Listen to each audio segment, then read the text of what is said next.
from here in the Holy Land. Welcome to the Nourish Your Biblical Roots podcast.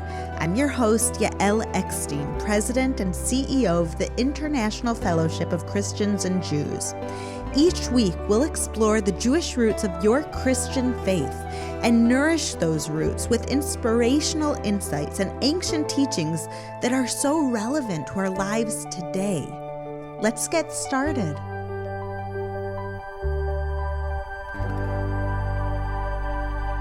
You might not be aware of it, but right now we are in the middle of a special time period, one that was first established in the Bible. The weeks between Passover and the Festival of Weeks have been a sacred time ever since the first Passover over 3,500 years ago. Throughout the millennia, the Jewish people have always marked these 7 weeks, and in modern time, this period has become even more significant. On today's episode, I'm going to explain the historical and spiritual significance of these 7 weeks. We will also study the scriptures that speak about this unique time and gain some insights that can be applied to how we live our lives today and all year round. The Bible tells us specifically to count these days, but we are going to see how this biblical commandment contains the secret to making every day count. Today, we are going to focus on Leviticus chapter 23, verses 15 to 16, and I'm going to read them to you. From the day after the Sabbath, the day that you brought the sheaf of the wave offering, count off 7 full weeks. Count off 50 days up to the day after the 7th Sabbath, and then present an offering of new grain to the Lord.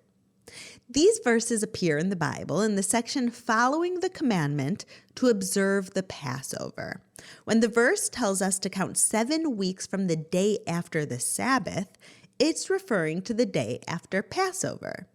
In temple times, the sheaf offering that we just spoke about in verse 15 was brought exactly on this day, and then the new grain offering was brought exactly 50 days later, and the day following the Festival of Weeks.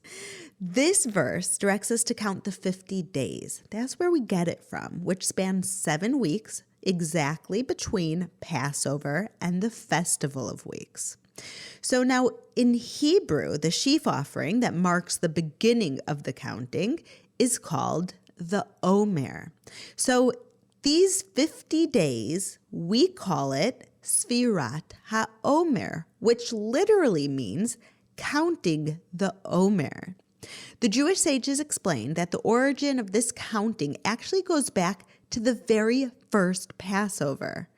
Right after the Israelites were saved from Egypt, Moses informed them that they would be receiving the word of God 7 weeks later. Now, just imagine that. Imagine getting that news. You would be so excited. And, of course, the Israelites were so excited. They were so excited to receive the Bible that they counted the 50 days until the day of Revelation arrived. Every day, marking it off from their calendar, one day closer to when they would receive the word of the Lord. The day that God gave the Israelites the Bible, or the Torah, is the same day that he later designated as the Festival of Weeks. Remember this point, because later on in the podcast, we will bring it all together. In the verses that we're studying today, God commanded the nation of Israel to count the 50 days between Passover and the Festival of Weeks every year. So just like the Israelites got word from Moses that in 50 days they would be getting the Torah, and they started excitedly counting, well, what God said is, don't let that stop after you receive the Bible. Every single year during this time period, 50 days before the Festival of Weeks, I want you to start counting, just like the Israelites did. Now, check this out. Pentecost, the Christian holiday, which is connected to the Festival of Weeks, literally means, you guessed it, 50 in Greek, referring to the counting of these 50 days. And so this is something that the Jewish people do even today. Every year, Sfirat HaOmer, as we told you it's called, the counting of the Omer, is a really exciting time in our house. Now, starting on the second night of Passover, we gather together as a family before bedtime, and we do a little bit of singing, we do a little bit of prayer. Together, we open up our hearts to be counting the Omer together, and we say, as a family, we stand up in respect, we close our eyes in worship, and we say with all of our hearts, just like the Israelites did thousands of years ago, today is the first day of the Omer. Then the next day, we do the same thing. We stand up and we open up our hearts, and in worship and praise, we say, today is the second day of the Omer, and so on. And my kids know that what we're counting up to is to the 50th day of the Omer, when we got the Torah. But during these weeks, it's not only the Omer leading up to the giving of the Torah that we're counting. What I've realized is that this happens to correlate exactly with the days that my kids are also counting until summer. By the time April arrives, my kids begin to count the days until school is over and they have summer break. As every Israeli parent and child knows, in Israel, after Passover, the school year is basically over. Not just because summer is around the corner, but also because almost every week is punctuated with days off from school due to holidays and commemorative days, both biblical and modern. This time period marks the highest highs and the lowest lows of the Jewish people. It's kind of an emotional roller coaster, but it really connects us deep to our faith. It's a wonderful and emotional time of year that can only be fully experienced in Israel, where these days are officially observed by the entire country, where the Bible and the story of the Jewish people comes alive. Every year during this time, I am so grateful to be living here so that I can experience these special days among my people, and sometimes with the very people that experience the events that these days are commemorating. So let's go through it. The journey begins with Passover, which commemorates the seminal event in Jewish history when God took us out of Egypt and the nation of Israel was born. A week after Passover, we mark the somber day of Yom HaShoah, Holocaust Remembrance Day, a day that commemorates the worst catastrophe in Jewish history. On this day, a siren is sounded throughout the entire country, and everyone stops for a moment of silence. The next week, we observe Israel's Memorial Day, Yom HaZikaron, with tears in our eyes and another country-wide siren and moment of silence. The very next day, we celebrate Israel's Independence Day, Yom HaAtzmaut, which is one of the most exciting days on the calendar, with fireworks and festivities.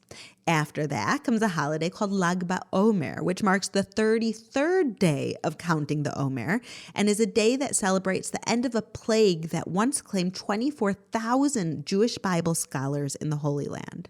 Then 2 weeks later, we get ready to celebrate Shavuot, the Festival of Weeks. And after the Festival of Weeks, the school year really winds down because summer vacation begins. This crazy but wonderful schedule has made the time period of counting the Omer even more meaningful in our lives. And it is also the reason why counting the days until summer coincides with counting the days of the Omer.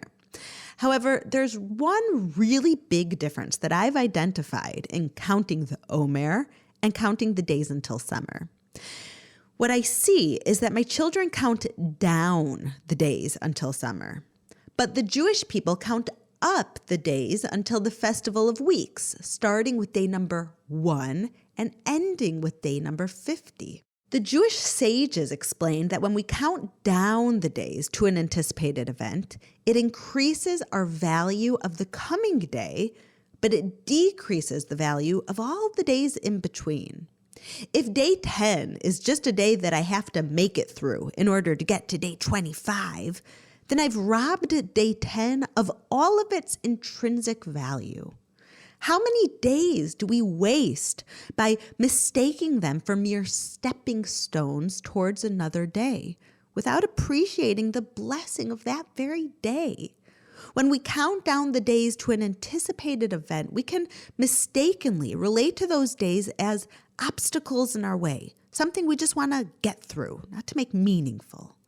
But the truth is that each day is a priceless gift. This is why we count up towards the Festival of Weeks. We start at day 1 and we count up to day 50. It expresses our excitement for the special day without diminishing the days that lead up to it.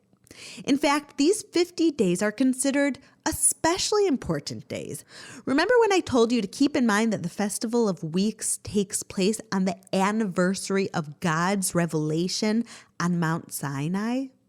Well, when the Israelites first counted these days, they were days of excitement and also days of preparation. They were spiritually preparing themselves, cleansing themselves, so that they would be ready and worthy to receive the word of God. Since that time, the 50 days leading up to the Festival of Weeks, the anniversary of God's revelation, have been designated as a time to work on ourselves spiritually and to improve our character each day.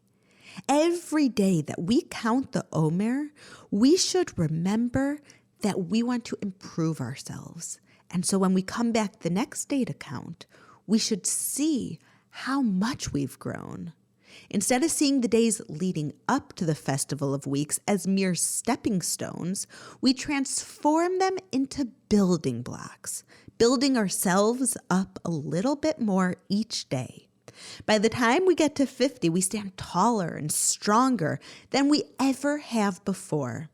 By counting up the days, we make every day count. This message about making the most of every day is one that we need to extend our lives all year round. Sometimes we focus on a vacation that's coming up, or an upcoming birthday, or the start of summer, or the end of summer. We can get so caught up in a future event that we miss out on the days that we are living right now. The message of the 50 days of counting up is that we should anticipate joyful events in the future, but not at the expense of the present moment. Rather, we should celebrate each day and make the most of it. The reality is that every day is a once-in-a-lifetime opportunity that we will never get back. Rabbi Nachman of Breslov, a famous 18th century rabbi, expressed this idea so powerfully.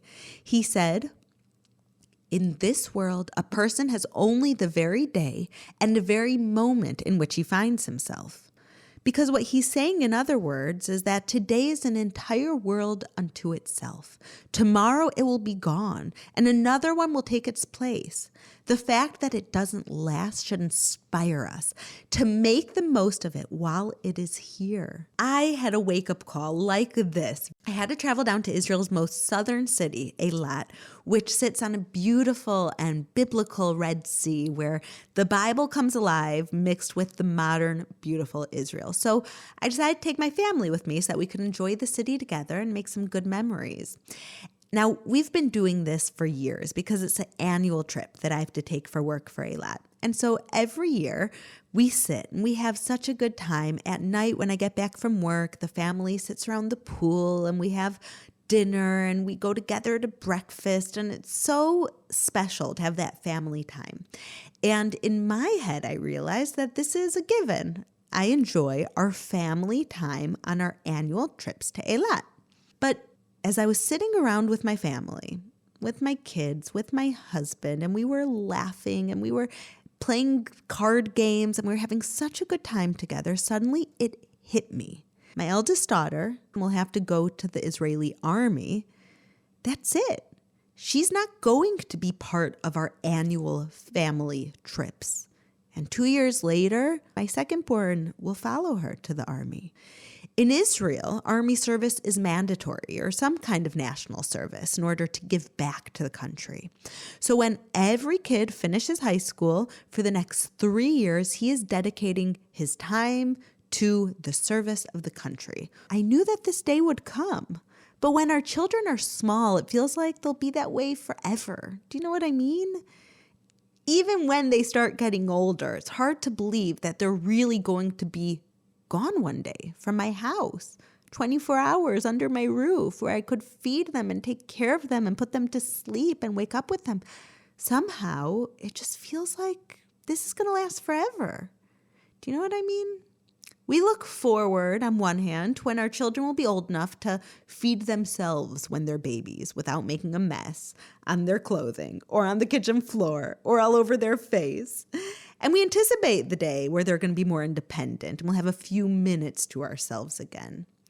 But somehow that stage can seem like a lifetime away until one day we realize our children are just about full grown. I don't have any more babies making a mess on the floor of my kitchen. I don't have any more babies with food all over their face. That's gone. That stage is over. And that night in Eilat was a wake-up call for me that this stage that I'm in now will be over again. Because every day, just like Rabbi Nachman said, is a new world.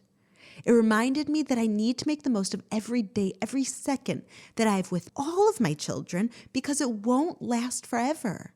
And as the beautiful saying goes, the days are long, but the years are short.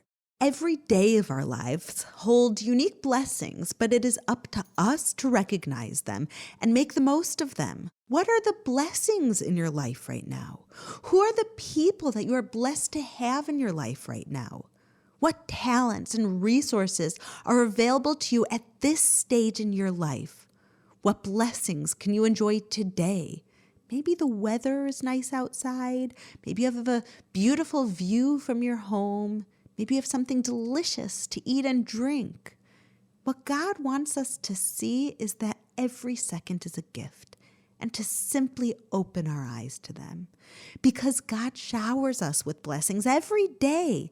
And what he wants is for us to enjoy them, not to just wait for them to pass, not to take them as a given, not to count down until the next stage, but to count up. As we read in Psalms 118:24, this is the day that the Lord has made. We will rejoice and be glad in it. Or in Hebrew, Ze hayom asa Hashem nagila v'nismecha bo. In addition to the blessings that we receive each day, there are also unique opportunities each day. Opportunities to connect with God, to help people, and to work on our character. Just as there is a purpose to every life, there is a purpose to every day. But it's up to us to fulfill it. What is God calling you to do today? What has he laid on your heart? What challenges are you called to overcome? Who has God asked you to help? How can you improve yourself today, even if just a little bit? A great life isn't created overnight. It's the sum of small steps taken each day towards becoming the best version of ourselves. If we make the most of each day, then one day we will look back on a life full of meaning, of joy, and of contribution. A life that we can be proud of. The more we understand and appreciate how precious each day is, the more we will use our time wisely. We need to pray like King David did in Psalms 90:11. Teach us, Lord, to number our days that we may gain a heart of wisdom. Let's apply the lessons that we learned today by approaching each day this week with a fresh perspective. That's how we can live with the biblical times. Consider each day's blessings and opportunities, and then make the most of them. Shavuot Tov, my friends. Have a wonderful week from here in the Holy Land. Thank you for listening to the Nourish Your Biblical Roots podcast. If you like what you have heard, visit me at mybiblicalroots.org for more of my teachings, videos, blogs, and books. You can also follow me on Instagram at Yael_Eckstein or on Facebook at Yael Eckstein. Shalom and see you next week.